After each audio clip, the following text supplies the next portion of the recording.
When do I have to move out? Per our contract, there is no grace period that is standard in the contract. Um, Once the deed is recorded with the county on closing day, the property transfers and you need to be 100% out of the property. And the problem with that is that we don't know exactly when that's going to happen on closing day. It typically happens in the afternoon, but if everything's done in advance, I've seen where the wire shows up at 8:30 in the morning and we're recorded at 9. So um, bank on being 100% out of the house at least the day before closing, if not sooner. I get it if you need to stay up until that time, that's fine. If you're unable to go somewhere else or don't have your next house yet and you need to stay in the property until closing day, you'll need to have 99.9% of your stuff, packed up and out of the house so that there's no issues on closing day. If you need to sleep on an air mattress, that's fine. But it's best if you are 100% out of the house the day before we close escrow. The buyer they may be living out of their U-Haul, and they might be sitting out front waiting for the property to close. And as soon as that happens and they can get the key, then they're going to want to start moving their stuff in. And so it just creates a problem if you're doing any moving out on closing day. So there are certain situations where we can, if you need to move some stuff out that last and closing day, we'll talk about that and make any accommodations we need to. But it's best if you just plan to be out that day before we close escrow. Is it possible to stay in the house after closing? It is, and it's something we would need to negotiate before, when we're accepting the offer. This is what we call a post-possession or a seller leaseback, where you close escrow and essentially you become a tenant in the house and the buyer is your landlord. This does happen occasionally where you stay a couple of days after if you need that time to move everything out and get to your new house if you're trying to sell and buy at the same time. It's been a little bit more common for the buyer to allow a lease back to the seller, especially with the crazy sellers market we had in 2020 and 21.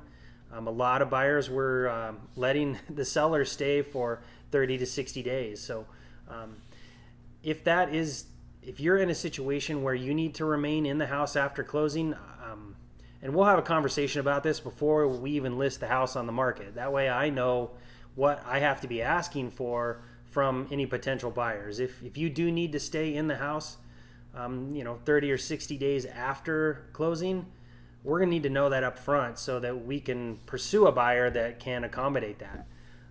So it's a little bit more challenging situation, and you may have to pay some rent as well, but it certainly can be done.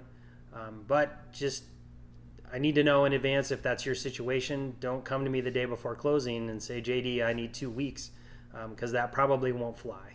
When and where do I sign my closing documents? Well, on the seller side, there's not as many documents to sign. On the buyer side, if you're getting a loan, there's a phone book full of documents that you're going to have to sign.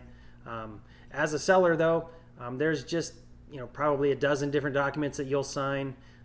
A couple of them are going to need to be notarized. So most likely the title company will make an appointment for a mobile notary to come meet you, whether that's at the house or sometimes you can do it at the title company office and they'll have the notary come there. They're pretty accommodating as far as locations. If you've already moved to a different house, they can come wherever you are. And we'll set that up when the time comes. Typically, you'll do that 2 to 3 days before we close escrow. Does everyone meet at the closing table? No. Here in Arizona, we are an escrow state, and in an ideal situation, both the buyer and the seller are going to sign all of their documents separately and days before closing.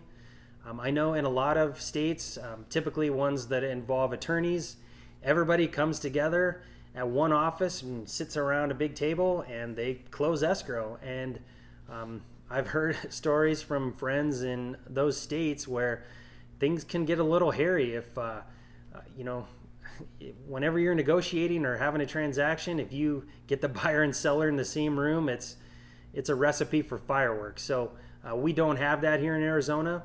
It's pretty simple. On closing day, you don't have to go anywhere or be in the same room with the buyer. So it's a very simple process.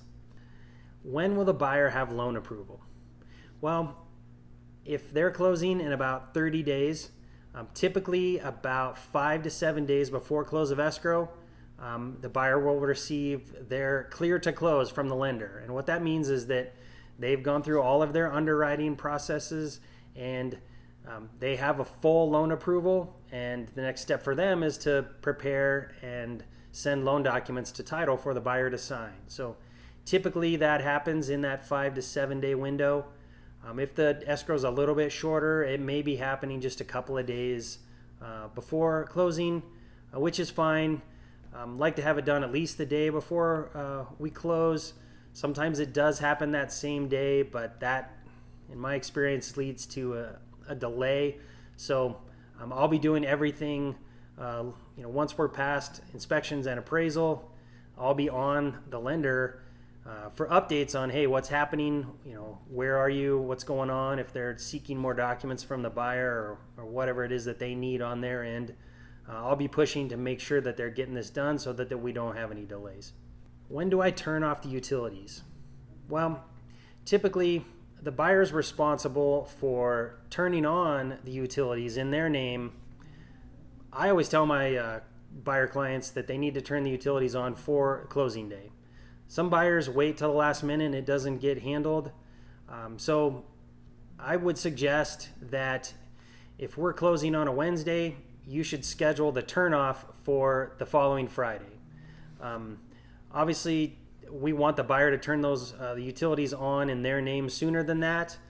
But by doing that, 2 days gives us a little bit of buffer. If for some reason there's a delay, you haven't scheduled turnoff on Wednesday and it's July and we're not going to close, for some reason we get delayed to Friday, and then the pool is going to sit there with no power and go green on us in 2 days. And then if that happens, that creates a problem because as a seller, you've got to have everything the same way it was. So if the power's off for even 1 day or 2 days in the summer, it can create a lot of problems if there's a pool. So it's best to set up the utility turn off with a couple of day grace period.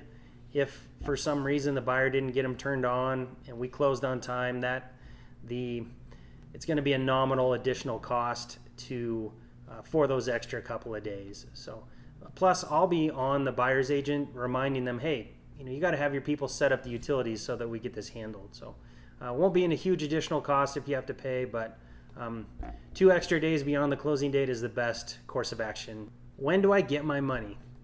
This is the last and most important question, of course. You'll get your money typically the day after we close escrow. Most closings fund and record in the afternoon, and because we're on the West Coast, the wire cutoff is 2 or 3 p.m.